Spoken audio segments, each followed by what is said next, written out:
हर्षवर्धन ने पैंथर को पकड़कर अंदर ले आया और उसे सोफे पर बैठा दिया और फिर उन चारों को देखकर गुस्से में कहा, बहुत हाथ चलते हैं तुम्हारे। तुम्हें शर्म नहीं आती जो मारपीट कर पैंथर को यहाँ लेकर आए हो। पैंथर ने जो कुछ किया मजबूरी में किया, लेकिन तुम सब ने जानबूझकर पैंथर को मारा। शिवाय इसलिए मुझे तुम्हारे तरीकों से डर लगता है। शिवाय पैंथर के पास बैठता हुआ बोला, चाचू हमने इसे इसकी गलतियों पर नहीं मारा। वह तो हम जानते हैं कि बेचारा मजबूर था वरना ऐसी हरकत नहीं करता। तो क्यों मारा? हर्षवर्धन ने गुस्से में पूछा।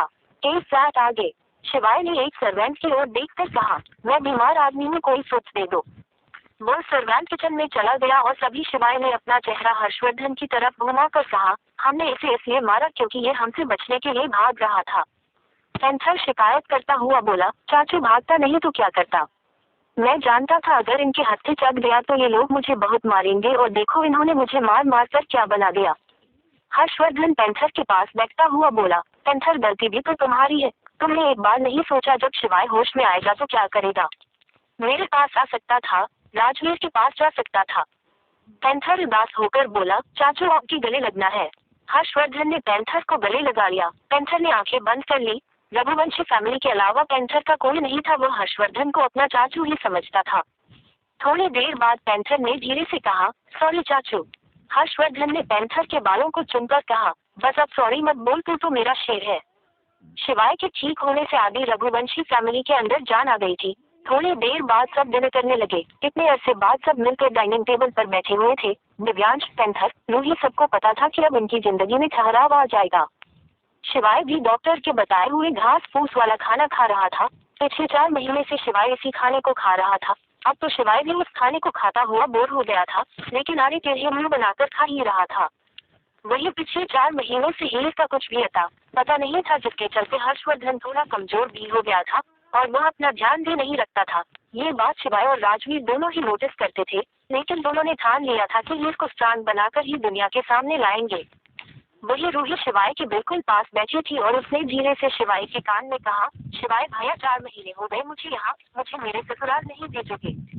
ये सुनते ही शिवाय की आंखें बड़ी हो गई और उसने हल्का सा पलट कर रूही को देखा तो रूही ने पप्पी सा फेस बनाकर धीरे से कहा, प्लीज भैया चाचू से कहकर मुझे मेरे ससुराल भेज दीजिए, तभी तो मैं राजवीर का दिल जीत पाऊंगी। यहाँ तो राजवीर सारा दिन आपके साथ ही रहता है, शादी बहन से की और ज्यादा से ज्यादा टाइम भाई के साथ बिताता है। आप नहीं चाहते कि आप मामा बन जाओ?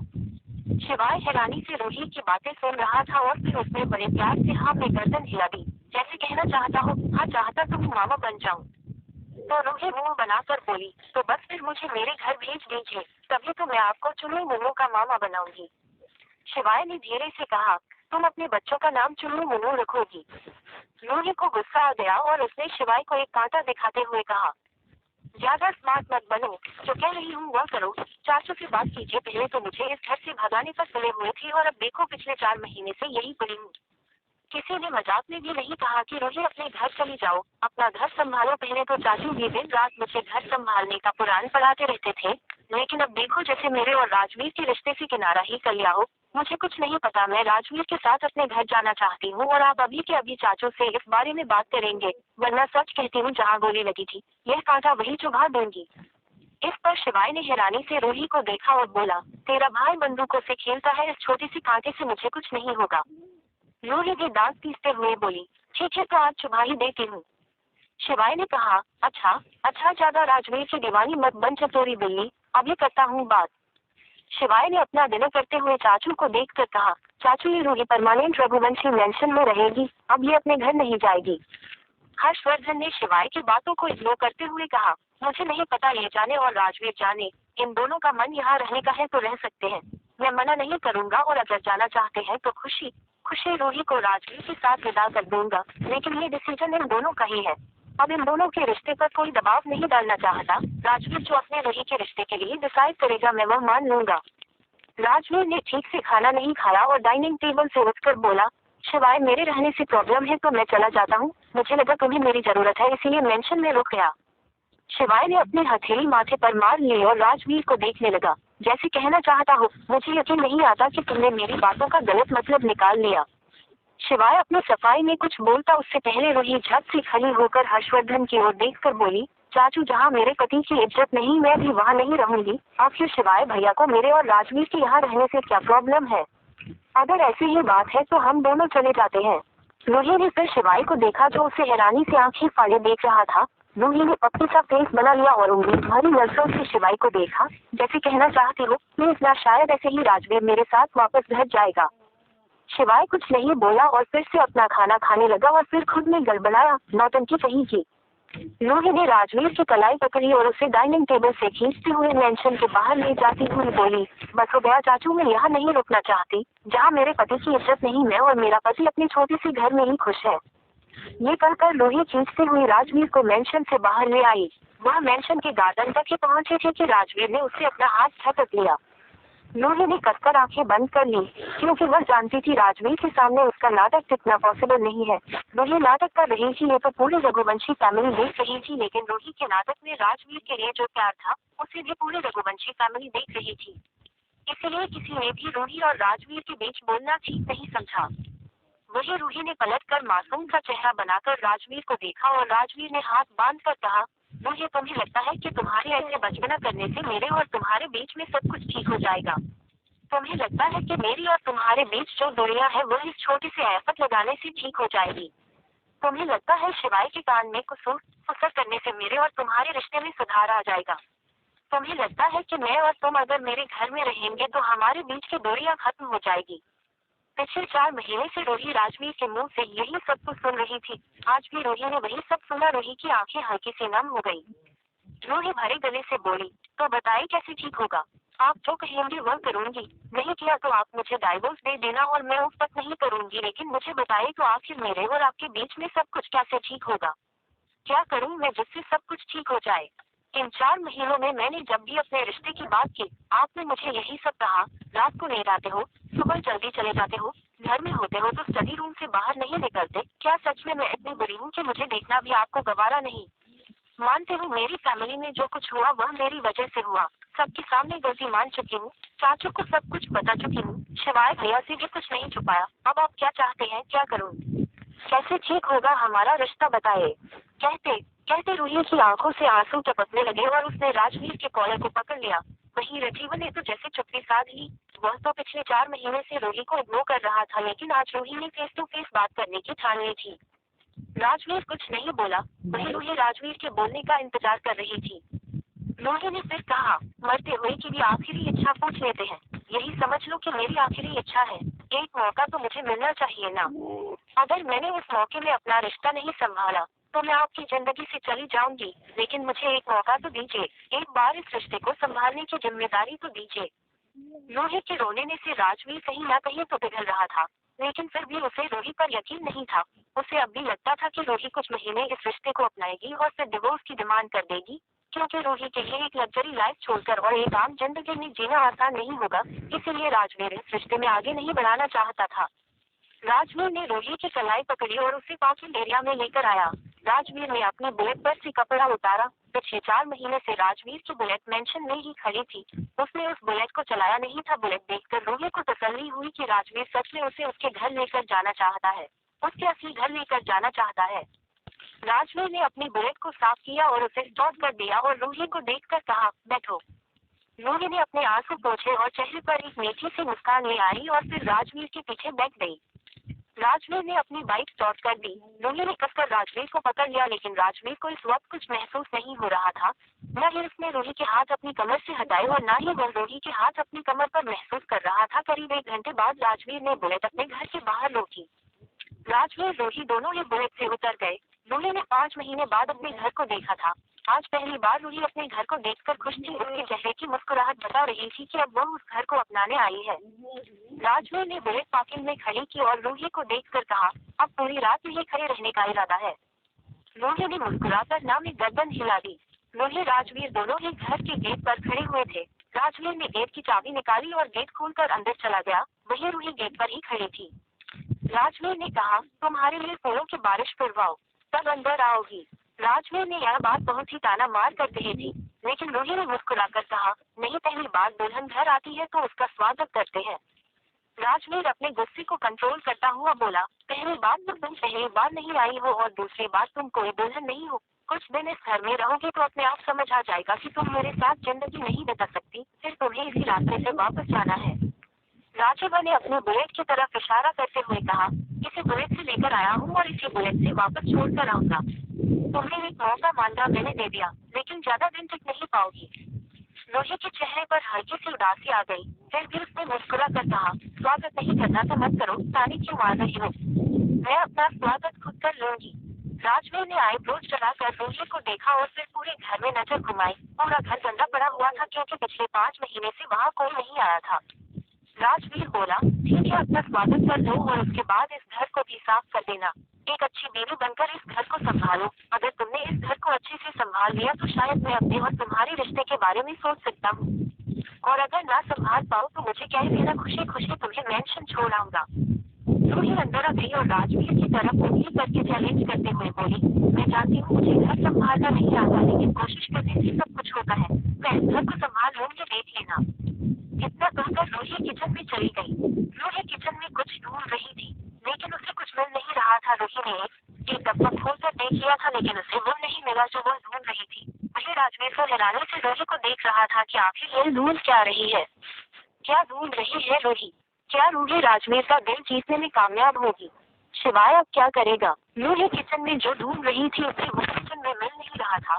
रोही ने पूरा किचन तहस कर दिया था, लेकिन जो वह ढूंढ रही थी उसे वह वहाँ नहीं मिला।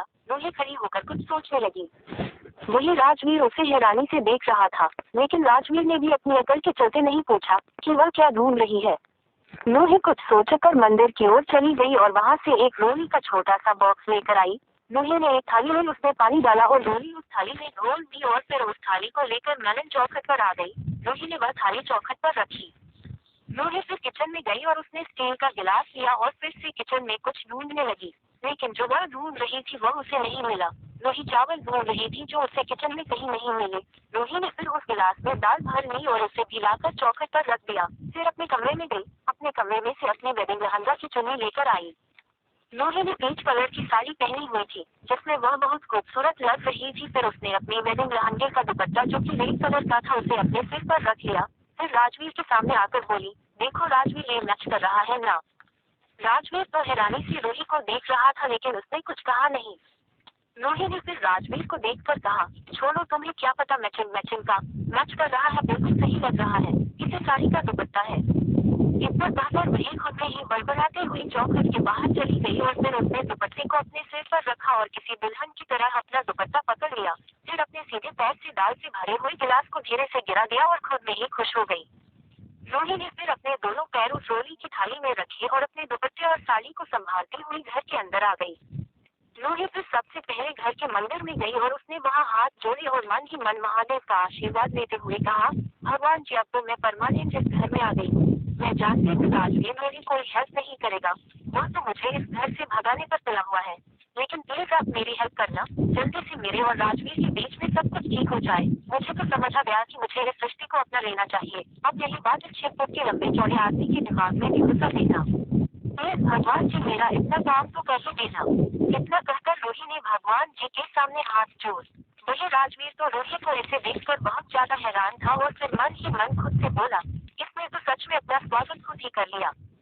राजवीर को रोही के बचपने पर गुस्सा भी आ रहा था और कहीं ना कहीं हंसी भी आ रही थी, लेकिन उसने अपने दोनों ही इमोशंस को कंट्रोल कर लिया। राजवीर अपने कमरे में जाता हुआ बोला, सोने से पहले मैंने गेट बंद कर देना, समझी? रोही ने हाँ में गर्दन हिला दी और राजवीर अपने कमरे में आ गया। राजवीर जैसे ही अपने कमरे में आया उसके चेहरे पर मुस्कुराहट आ गई, जिसे वह शायद रोही के सामने दिखाना नहीं चाहता था। थोड़ी देर बाद राजवीर फ्रेश होकर अपने बेड पर लेट गया। वही रोही अपने घर को देख रही थी। रोही ने आज से पहले कभी काम नहीं किया था, लेकिन अब उसे समझ आ गया था कि अगर उसे राजवीर का दिल जीतना है तो उसे घर के सारे काम करने होंगे जो उसने कभी सोचे भी नहीं थे। रोही ने चौखट पर रखे गिलास और थाली को उठाया और किचन में लेकर आई। किचन की हालत देखकर रोही को खुद पर ही गुस्सा आ गया, क्योंकि किचन की हालत रोही ने बहुत ज्यादा खराब कर दी थी। रोही ने अपने सिर का दुपट्टा उतार कर कमरे में रख कर आई और फिर किचन में आकर काम करने लगी। पिछली बार जब रोही और राजवीर दोनों आए थे, तब राजवीर ने पूरे घर की सफाई की थी और रोही आराम से पैर फैला कर सोई थी। वही आज राजवीर आराम से अपने कमरे में लेटा हुआ था और रोही घर की सफाई करने में जुटी हुई थी। करीब 1 घंटे तक राजवीर अपने बेड पर लेटा रहा, लेकिन उसे नींद नहीं आई। उसे रूही की टेंशन हो रही थी। वह जानता था रूही ने आज तक काम नहीं किया और शायद वह आज भी काम नहीं कर पाएगी, इसलिए वह रूही को देखने के लिए कमरे से बाहर निकला तो उसने देखा रूही किचन में काम कर रही है। राजवीर कुछ देर तक रूही को ही देखता रहा। रूही ने सफाई करते हुए खुद को बहुत गंदा कर लिया था। रूही की पिच कलर की साड़ी लगभग ब्राउन ही हो गई थी। रूही के गाल पर, हाथ पर हर जगह काले निशान लगे हुए थे, जो गवाही दे रहे थे कि रूही ने सच में काम किया है।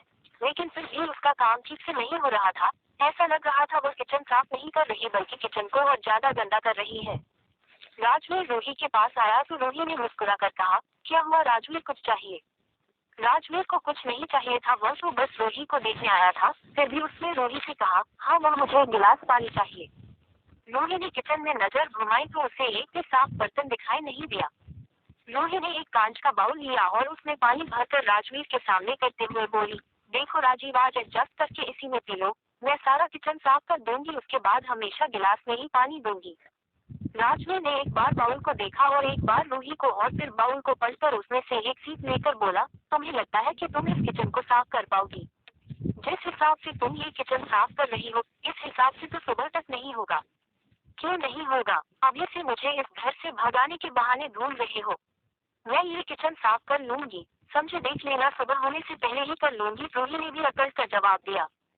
राजवीर ने बाउल किचन की एक स्लैब पर रखा और रूही के सिर पर हल्का सा मार कर कहा, चटोरी बिल्ली, ऐसे तो तुम कभी किचन साफ नहीं कर पाओगी। जरा आंखें खोलकर देखो, तुम किचन साफ नहीं कर रही बल्कि और ज्यादा फैला रही हो।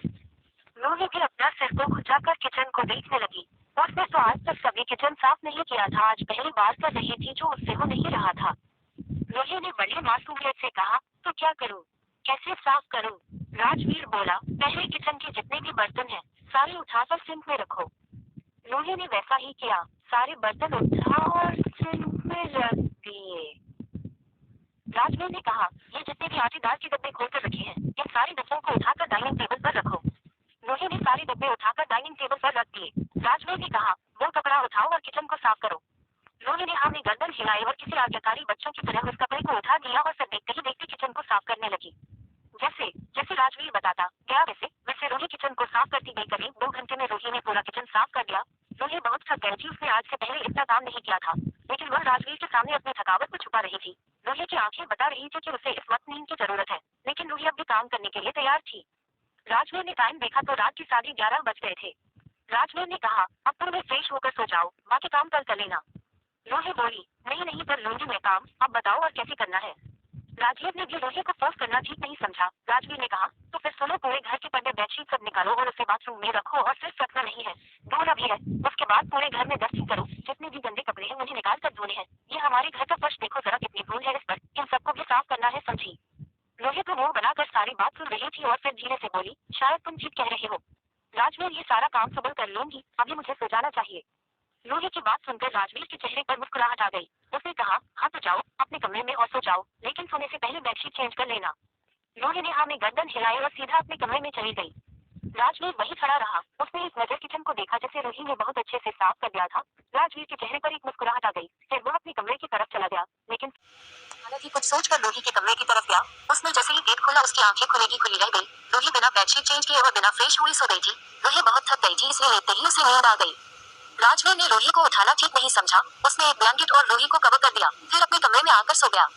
वही शिवाय बालकनी में खड़ा था। उसने अपनी आंखें बंद की तो उसे आर्या का चेहरा नजर आया। पिछले 5 महीने से शिवाय आर्या से नहीं मिला था। उससे अब रुका नहीं जा रहा था, इसलिए उसने आज रात ही राजावत हाउस जाने की ठान ली थी। शिवाय बालकनी से निकलकर गार्डन में आ गया। जैसे ही गार्डन में पहुंचा, गार्डन में दिव्यांश भी जेब में हाथ डालकर चांद को देख रहा था। जब से दिव्यांश को पता चला था कि उसकी दृष्टि बस उसकी है, तब से दिव्यांश ने ड्रिंक नहीं की थी, लेकिन उसे तो दृष्टि के प्यार का नशा हो रहा था। शिवाय दिव्यांश के पास गया और उसके कंधे पर हाथ रख कर बोला, अगर भाभी की इतनी ही याद आ रही है तो चला क्यों नहीं जाता?